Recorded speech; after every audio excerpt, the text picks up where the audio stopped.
क्या आपको digital frauds के नाम से ही डर लगता है? क्या आपने सुना है किसी को एसएमएस आया कि उनका अकाउंट डेबिट हो गया है, लेकिन डेबिट कार्ड सब कुछ उनके पास था और उन्होंने ऐसी कोई ट्रांज़ैक्शन नहीं की, मतलब अनऑथराइज़्ड ट्रांज़ैक्शन हुई है? अगर आपके साथ कल को ऐसा हो तो आप क्या करोगे? इन सब सवालों के जवाब जानने के लिए इस वीडियो को आखिर तक देखना मत भूलिएगा। जैसे ही हमारे देश में डिजिटल पेमेंट्स, इलेक्ट्रॉनिक पेमेंट्स बढ़े हैं, उसके साथ ही हम अनऑथराइज्ड ट्रांजैक्शंस के बारे में भी बहुत सुनते हैं।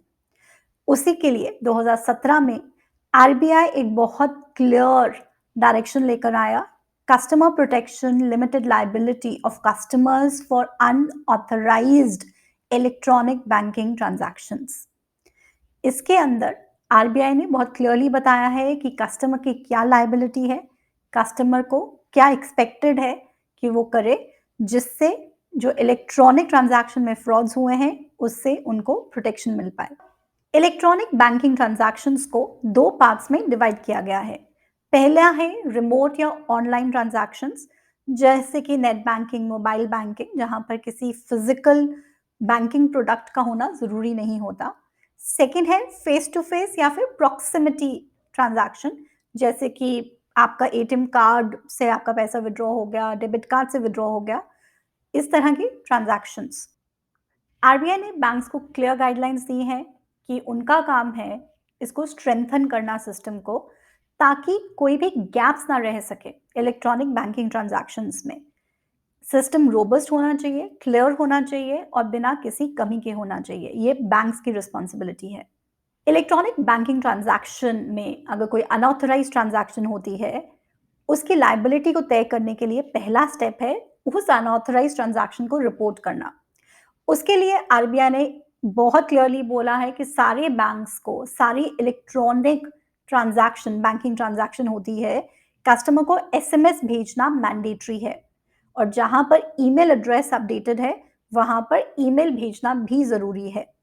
आरबीआई इसके साथ ये भी इंस्ट्रक्शंस देता है बैंक को कि जैसे ही मुझे एसएमएस आए, उस एसएमएस में लिखा होना ज़रूरी है कि अगर ये अनऑथराइज्ड है, मतलब मैंने ये ट्रांजैक्शन नहीं की, तो मैं किसको कॉल करके, किसको इन्फॉर्म कर सकती हूँ कि ये अनऑथराइज्ड ट्रांजैक्शन है। वेब पेज, हर जगह पर ये नंबर जहाँ पे मैं कंप्लेन कर सकूँ कि ये अनऑथराइज्ड ट्रांजैक्शन हुई है, ये क्लियरली अपडेट करना बैंक्स की रिस्पॉन्सिबिलिटी है। इसके अलावा बैंक्स जो एसएमएस भेजते हैं या जो ईमेल अलर्ट भेजते हैं, उसका रिकॉर्ड रखना कि इस टाइम पर हमने ये एसएमएस भेजा और कस्टमर को इस टाइम पर ये एसएमएस मिला for any transaction that is electronic bank transaction, उसका रिकॉर्ड रखना भी बैंक्स के लिए जरूरी है, मैंडेटरी है। अगर कस्टमर ने अपना मोबाइल नंबर और ईमेल एड्रेस अपडेट नहीं कराया है बैंक के रिकॉर्ड्स के अंदर, तो उसको एटीएम कैश विड्रॉल के अलावा कोई भी और इलेक्ट्रॉनिक बैंकिंग ट्रांजैक्शन अलाउड नहीं होंगी। तो आते हैं पहले सवाल की तरफ। एज अ कस्टमर, क्या मेरी लाइबिलिटी है?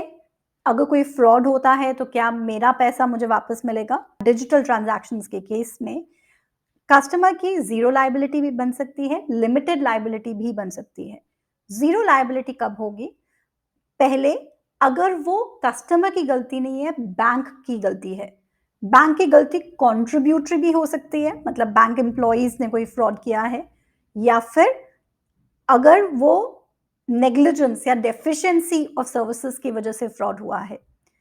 अगर वो थर्ड पार्टी फ्रॉड है, मतलब ना बैंक की गलती है ना कस्टमर की गलती है, किसी ने यूक्रेन में या रशिया में बैठे हुए आपके अकाउंट को हैक करके उसके अंदर से नेट बैंकिंग से ट्रांजैक्शन कर ली, तो आपकी जीरो लायबिलिटी बनेगी, प्रोवाइडेड, और ये बहुत जरूरी है, आपने इस अनऑथराइज्ड ट्रांजैक्शन को with in 3 working days, let me repeat, with in 3 working days banks को रिपोर्ट किया है।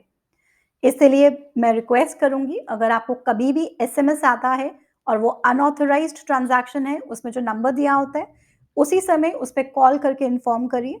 कोशिश कीजिए कि आपको उस कंप्लेंट का नंबर मिले और उसी नंबर के साथ आप ईमेल पर इन्फॉर्म कर सकते हो, ताकि आपकी जीरो लायबिलिटी, अगर आप चाहते हो, रहे, क्योंकि कोई थर्ड पार्टी फ्रॉड है, तो उसके लिए विदिन 3 वर्किंग डेज़ आपका रिपोर्ट करना ज़रूरी है।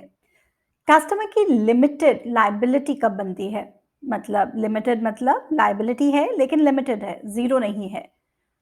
पहला केस, अगर कस्टमर ने खुद गलती की है, अपना आईडी, पासवर्ड किसी के साथ शेयर किया है और वो क्लियर है कि कस्टमर ने किसी के साथ शेयर किया है, उसके केस में जब तक कस्टमर ने उसको रिपोर्ट नहीं किया, वो लायबिलिटी कस्टमर की होती है। सेकंड केस में आपकी लिमिटेड लायबिलिटी बन जाएगी अगर आपने थर्ड पार्टी फ्रॉड मतलब आपके अकाउंट में किसी ने ट्रांजैक्शन कर दी और आपने उसको within 3 working days bank को इन्फॉर्म नहीं किया। आपने बैंक को इन्फॉर्म किया within 4 to 7 working days. उसके केस में आपकी लिमिटेड लायबिलिटी होगी। लिमिटेड लायबिलिटी में या तो आपका जो फ्रॉड का अमाउंट है वो या फिर डिपेंडिंग ऑन कि आपका अकाउंट किस तरह से है, उस हिसाब से अमाउंट डिसाइड होगी। जैसे कि अगर आपका बीएसबीडी अकाउंट है, basic saving bank deposit account जो ज़ीरो बैलेंस जनधन अकाउंट जिसको कहते हैं, वो खुला है, तो मैक्सिमम जो आपको लायबिलिटी बनती है कस्टमर की, वो ₹5,000 तक बनती है। अगर बाकी सब सेविंग्स अकाउंट में ₹10,000 तक की आपकी लायबिलिटी बन सकती है। और क्रेडिट कार्ड्स और करंट कैश क्रेडिट जो है सीसी लिमिट है आपकी क्रेडिट कार्ड है, उससे रिलेटेड अगर कोई फ्रॉड हुआ है इलेक्ट्रॉनिक बैंकिंग ट्रांज़ैक्शन के ऊपर, तो आपकी मैक्सिमम जो लायबिलिटी बनेगी as a customer that will be ₹25,000 5,000, 10,000, 25,000 depending on the type of account that you have with the bank. मान लीजिए आप विदिन 7 डेज़ आपने अनऑथराइज़्ड ट्रांज़ैक्शन को रिपोर्ट नहीं किया, उसके केस में क्या होगा? हर बैंक को आरबीआई ने अलाउ किया है कि वो बोर्ड अप्रूव्ड पॉलिसी बना सकते हैं। ये पॉलिसी ट्रांसपेरेंट होनी चाहिए, कस्टमर को अकाउंट ओपनिंग इन टाइम पर बताना चाहिए कि भई अगर आपके अकाउंट में अनऑथराइज़्ड ट्रांज़ैक्शन हो गई और आपने 7 दिन के अंदर-अंदर रिपोर्ट नहीं किया, तो आपकी क्या लायबिलिटी बनती है। इसके अलावा ईज़िली अवेलेबल होना चाहिए कस्टमर के पास ये पॉलिसी देखने के लिए। टू समराइज़, अगर तो बैंक की गलती है तो ज़ीरो लायबिलिटी होती है कस्टमर की, मतलब जो फ्रॉड का पैसा हुआ है आपको वापस मिलेगा। अगर किसी थर्ड पार्टी ने फ्रॉड किया है और विदिन 3 डेज़ आपने रिपोर्ट किया, आपकी ज़ीरो लायबिलिटी है। अगर आपने 4 से 7 दिन के अंदर रिपोर्ट किया है, तो आपको डिपेंडिंग अकाउंट क्या है 5,000, 10,000, 25,000 की लायबिलिटी बनती है मैक्सिमम।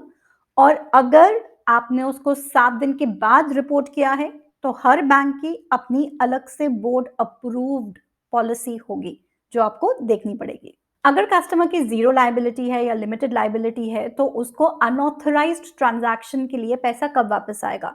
उसका आंसर है within 10 days of being notified by the customer. Customer ने आज बताया, तो विदिन 10 डेज़ मेरे अकाउंट में पैसा वापस आ जाना चाहिए। बैंक को इंश्योरेंस का पैसा मिलता है, लेकिन बैंक उसका वेट नहीं करेगा। कस्टमर को उसका पैसा 10 दिन के अंदर-अंदर अकाउंट में डाल देगा। इम्पोर्टेंटली जो ये रिवर्सल रहेगा, उसकी जो वैल्यू डेट है, वो अनऑथराइज्ड ट्रांज़ैक्शन वाले दिन की ही वैल्यू डेट रहेगी, ताकि कस्टमर को अपने अकाउंट में इंटरेस्ट का लॉस ना हो और अगर क्रेडिट कार्ड से रिलेटेड है, तो उसका कोई इंटरेस्ट की लायबिलिटी ना बन जाए। इसके अलावा आरबीआई ये भी बोलता है कि वहाँ पर जहाँ पर एक्चुअली में कस्टमर की गलती है, लेकिन bank on the grounds that ये सीनियर सिटीज़न है या बैंक की अपनी अप्रूव्ड पॉलिसी है up to a certain amount, उसका भी रिवर्सल डाल सकता है। इसके अलावा अगर तो कस्टमर की कोई लायबिलिटी बनती है, उसके लिए भी पॉलिसी क्लियरली बताएगी कि कस्टमर को कब इन्फॉर्म किया जाएगा, कैसे होगा, वो विदिन 90 डेज़ सेटल होना ज़रूरी है।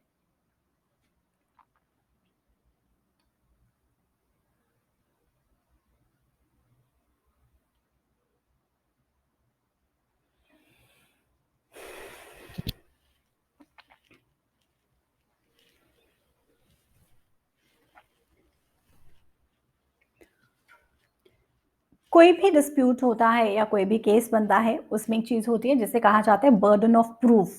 मैं कैसे किसी को समझाऊँ कि ये अनऑथराइज़्ड ट्रांज़ैक्शन थी, मैंने ऑथराइज़ नहीं की। तो ये burden of proof for electronic bank transaction हमेशा बैंक का है, कस्टमर का नहीं है। मुझे बैंक को इन्फॉर्म करना है कि ये अनऑथराइज़्ड ट्रांज़ैक्शन है, लेकिन ये वाक़ई में अनऑथराइज़्ड ट्रांज़ैक्शन है, उसका प्रूफ बैंक को देना है, मुझे नहीं। Burden of proof is on the bank. Important है कि रिपोर्टिंग और मॉनिटरिंग ऑफ ट्रांज़ैक्शंस हों। आरबीआई बोलता है कि बैंक्स को एक इंटरनल कमिटी बनानी ज़रूरी है, जो स्टडी करेगा कि कौन-कौन सी अनऑथराइज़्ड ट्रांज़ैक्शंस हुई हैं।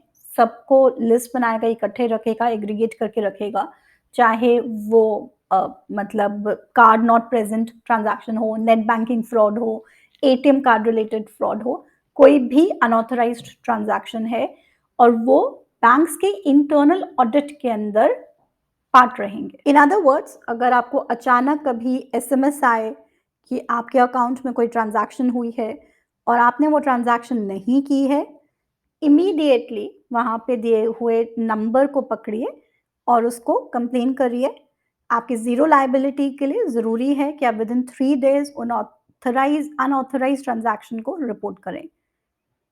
आई होप इसके साथ आप डिजिटल पेमेंट्स जो हमारी है कंट्री की, उसमें और बढ़ोतरी होगी और एश्योरेंस मिलेगी कि digital is the way to go.